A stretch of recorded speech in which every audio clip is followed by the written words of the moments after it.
मैं राजेश कुमार वर्मा, प्रवक्ता Adinath college of education, महारा ललितपुर। आज ई लर्निंग प्रोग्राम के अंतर्गत हम डीएलएड 4th सेमेस्टर का विषय शैक्षिक प्रबंधन एवं प्रशासन के बारे में अध्ययन करेंगे। इसमें जो है फर्स्ट यूनिट में हमारा टॉपिक है संस्थागत नियोजन का अर्थ। तो आइए जानते हैं क्या होता है संस्थागत नियोजन का अर्थ। शाब्दिक अर्थ में संस्थागत नियोजन का अर्थ 3 शब्दों से मिलकर बना है। संस्था प्लस गत प्लस नियोजन। संस्था का अर्थ कोई कार्य करने का समूह। संस्था का अर्थ क्या होता है? कोई कार्य करने का समूह, है ना। अर्थात स्कूल, प्रौद्योगिकी इकाई, संगठन या किसी भी प्रकार का कार्यकारी स्थायी स्थल समूह, ये जो है संस्था कहलाते हैं, जो एक समूह में रहकर कोई कार्य करते हैं। इस वजह से इसको संस्था बोला गया है। गत का अर्थ क्या है? इसमें निहित, यानी इसके अंदर जो भी कार्य निहित है उसको कहते हैं गत, है ना। गत का अर्थ है निहित, उसमें क्या क्या निहित है। नियोजन का अर्थ है योजनाबद्ध तथा अनुशासित व्यवस्था। योजना मतलब किसी योजना के तहत कोई कार्य करना, वो उसका नियोजन कहलाता है। ठीक है। अतः संस्थागत नियोजन का अर्थ हुआ संस्था या समूह द्वारा निहित नियोजन ही जो है संस्थागत नियोजन कहलाता है। इस संदर्भ में कुछ विद्वानों ने परिभाषाएं दी हैं। जैसे एम.बी. बुच के अनुसार इन्होंने कहा है कि एक शैक्षिक संस्था द्वारा अपनी आवश्यकताओं की पूर्ति के लिए भविष्य में प्राप्त होने वाले साधनों के आधार पर सुधार एवं विकास के दृष्टिकोण से बनाई गई योजना उस संस्था की संस्थागत योजना कहलाती है। अर्थात इन्होंने कहा है कि एक जो शैक्षिक संस्था है उसके द्वारा अपनी बनाई गई जो भी उन्हें आवश्यकता पड़ती है उसके तहत उन्होंने भविष्य में साधनों के आधार पर जो भी सुधार किए, उनका विकास किया। इस दृष्टिकोण से जो भी योजना बनाई जाती है उसको हम संस्थागत योजना कहते हैं। अब आइए और परिभाषाएं देखते हैं। ये हैं श्रीमती राजकुमारी शर्मा। इनके अनुसार इन्होंने कहा है कि संस्थागत नियोजन एक ऐसी विशिष्ट योजना है जो किसी संस्था के हितों को साधने तथा उसके सम्यक विकास हेतु बनाई जाती है।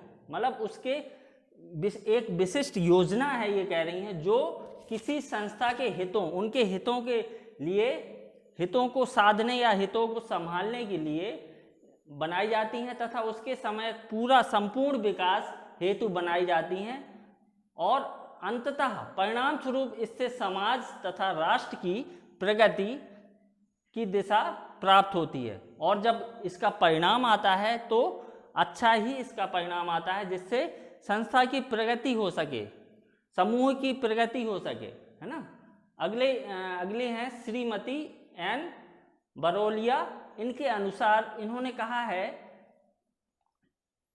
श्रीमती ए बरोलिया, इनके अनुसार इन्होंने कहा है संस्था नियोजन निर्माण राष्ट्र विकास में मील का पत्थर है तथा राष्ट्र की प्रगति के उज्जवल भविष्य का घोतक है। कहने का मतलब यह है जो भी संस्था निर्माण करता है उसमें राष्ट्र का विकास निहित है। इसमें सभी बच्चे पढ़ते हैं और अपना विकास करते हैं, एक उपलब्धियां प्राप्त करते हैं, इसीलिए इसको जो है प्रगति के उज्जवल भविष्य का घोतक कहा गया है।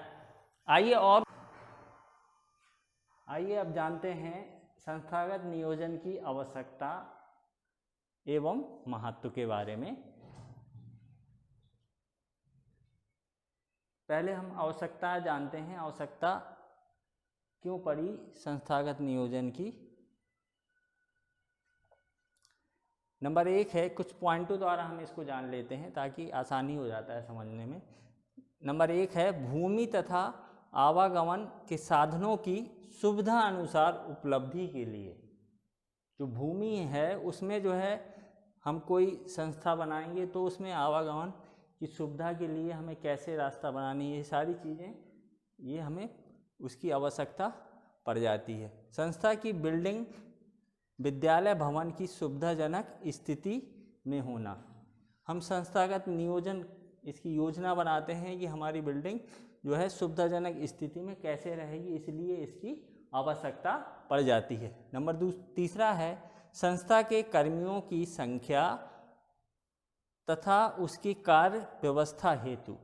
जो भी संस्था में कार्यरत कर्मी हैं या कर्मचारी हैं उनकी संख्या, कितनी संख्याएं होनी चाहिए, कितनी संख्या में कर्मचारी होने चाहिए, कितने टीचर होने चाहिए, इनकी संख्या निर्धारित होती है। इसलिए उस संख्या को पता होना चाहिए, इसलिए हमें संस्थागत नियोजन की आवश्यकता पड़ी है तथा उनके कार्य, हमें क्या क्या कार्य उनसे करवाने हैं, क्या क्या कार्य उन्हें करने पड़ते हैं, ये इसकी जो है हमें संस्थागत नियोजन पहले से करना पड़ता है, इसलिए इसकी आवश्यकता पड़ी। अगला है, संस्था की वित्त व्यवस्था तथा आय के स्रोतों तथा उनका उचित व्यवस्था के अनुसार आर्थिक संस्थानों की उपलब्धि हेतु। जो संस्था में वित्त व्यवस्था है, आय के स्रोत हैं, उनका उचित व्यवस्था के अनुसार आर्थिक संसाधनों की उपलब्ध हेतु हमें जो है अपनी संस्था के लिए वित्त व्यवस्था कहाँ से होनी है, आय के स्रोत कहाँ कहाँ हैं, है ना, उनकी उचित व्यवस्था के लिए हमें आर्थिक संसाधनों की उपलब्धि हेतु संस्थागत नियोजन की आवश्यकता पड़ती है। अगला पॉइंट है, कक्षा के अनुसार संस्था में शिक्षण अधिगम की उच्च कोटि की व्यवस्था, विषयों के अनुसार, छात्रों के अनुसार, अध्यापकों के अनुसार, अवधि के अनुसार, ये जो है इसके लिए कक्षा की व्यवस्था, शिक्षकों द्वारा जो अधिगम दिया जा रहा है उसको उच्च कोटि कैसे बनाएं, अच्छी क्वालिटी का कैसे बनाएं, है ना, व्यवस्था, ये सारी व्यवस्थाएं विषयों के अनुसार छात्रों और अध्यापकों को जो है, और अवधि, ये सारी चीज़ें व्यवस्थाएं संस्थागत नियोजन के अंतर्गत आती हैं। अगला है, संस्थागत नियोजन के निर्माण का प्रमुख आवश्यकता सामाजिक एवं स्थानीय पर्यावरण से संबंधित होती हैं। जो भी संस्थागत नियोजन के निर्माण हैं वो प्रमुख रूप से आवश्यकता हमें पड़ती है सामाजिक और स्थानीय परिवर्तन से संबंधित, क्योंकि वहाँ पे समाज और स्थानीय परिवर्तन होना चाहिए। जहाँ पे भी विद्यालय या संस्था बनाएंगे वहाँ का वातावरण कैसा है, ये सारी चीज़ें, समाज कैसी है, ये सारी चीज़ें हमें पहले से सोचनी पड़ती है, तब हम संस्था का निर्माण वहाँ पे करते हैं। अगला पॉइंट है, राष्ट्रीय शिक्षा योजना के परिप्रेक्ष्य में ही संस्थागत योजना का निर्माण किया जाता है। राष्ट्रीय शिक्षा, जो भी योजनाएं हैं, राष्ट्रीय शिक्षा योजना है, उसके तहत ही हमें संस्थागत योजनाएं बनानी पड़ती हैं, इसलिए हमें संस्थागत नियोजन की आवश्यकता पड़ती है। अब हम जानते हैं संस्थागत आवश्यकता के बाद हम अब महत्व की बात करते हैं कि इसका हमारे जीवन में क्या महत्व है, या संस्था में इसका क्या महत्व है, नियोजन का, संस्थागत नियोजन, है ना।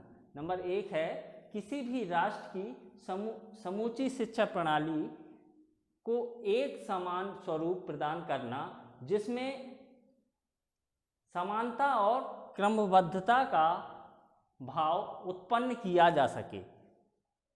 इसका महत्व तो ये है कि किसी भी राष्ट्र और समूची जो शिक्षा प्रणाली चल रही है उसको जो है एक समान स्वरूप प्रदान कर सके और इसमें समानता और क्रमबद्धता आ सके, है ना, इसलिए इसका महत्व है। संस्थागत नियोजन द्वारा शिक्षा व्यवस्था में सुधार करना, जब संस्थाएं बनेंगी तो शिक्षा होगी, उसमें शिक्षा दी जाएगी तो निश्चित रूप से ही शिक्षा व्यवस्था में सुधार होगी, इसलिए इसका महत्व यहाँ पे भी होता है।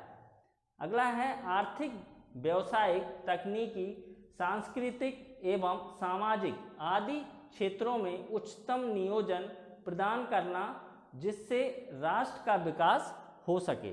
संस्थागत नियोजन से तात्पर्य यहाँ यह है कि आर्थिक रूप से हम जो है अच्छे होंगे, विकसित होंगे, व्यावसायिक रूप से, तकनीकी रूप से, सांस्कृतिक और सामाजिक आदि क्षेत्रों में जो है हम शिक्षा के द्वारा आगे उपलब्धियां प्राप्त कर सकते हैं। इसलिए जो है हमें इसका महत्व जो है संस्थागत नियोजन में होता है। अगला है संस्थागत नियोजन द्वारा समाजगत आकांक्षाएं, उनकी परंपराओं तथा आदर्शों का संरक्षण प्रदान करना। संस्थागत नियोजन के द्वारा हम जो है समाज की आकांक्षाएं, उनकी जो परंपराएं हैं तथा उनके आदर्शों का संरक्षण करते हैं, जिससे वो जो है पढ़ लिख के अपने आदर्शों और परंपराओं, आकांक्षाओं को संरक्षित करते हैं और अपनी जो भी उनके उद्देश्य हैं उनको प्राप्त कर सकते हैं वो। अगला है श्रम तथा अनुशासन के महत्व को सामने रखते हुए समाज का मार्ग प्रदर्शन करना, यानी श्रम और अनुशासन। विद्यालय संस्था में श्रम तथा अनुशासन बहुत महत्वपूर्ण कारक है। इसमें जो है अनुशासन सिखाया जाता है, अनुशासन में रह के ही कार्य करना पड़ता है, इसलिए इसको जो है समाज को अनुशासित करने के लिए संस्थागत नियोजन में इसका महत्व ज़्यादा है। अगला है व्यक्तियों के संख्यात्मक विकास के साथ साथ गुणात्मक वृद्धि के तत्व के विकास का ध्यान रखना, जिससे व्यक्ति को सही दिशा मिल सके। व्यक्तियों के संख्यात्मक विकास और गुणात्मक वृद्धि के तत्व के विकास पर ध्यान जो है संस्थागत नियोजन के अंतर्गत होता है, इसलिए इसका महत्व इसमें भी है। और जो है ये समाप्त हो गया, इतने 6 पॉइंट हैं।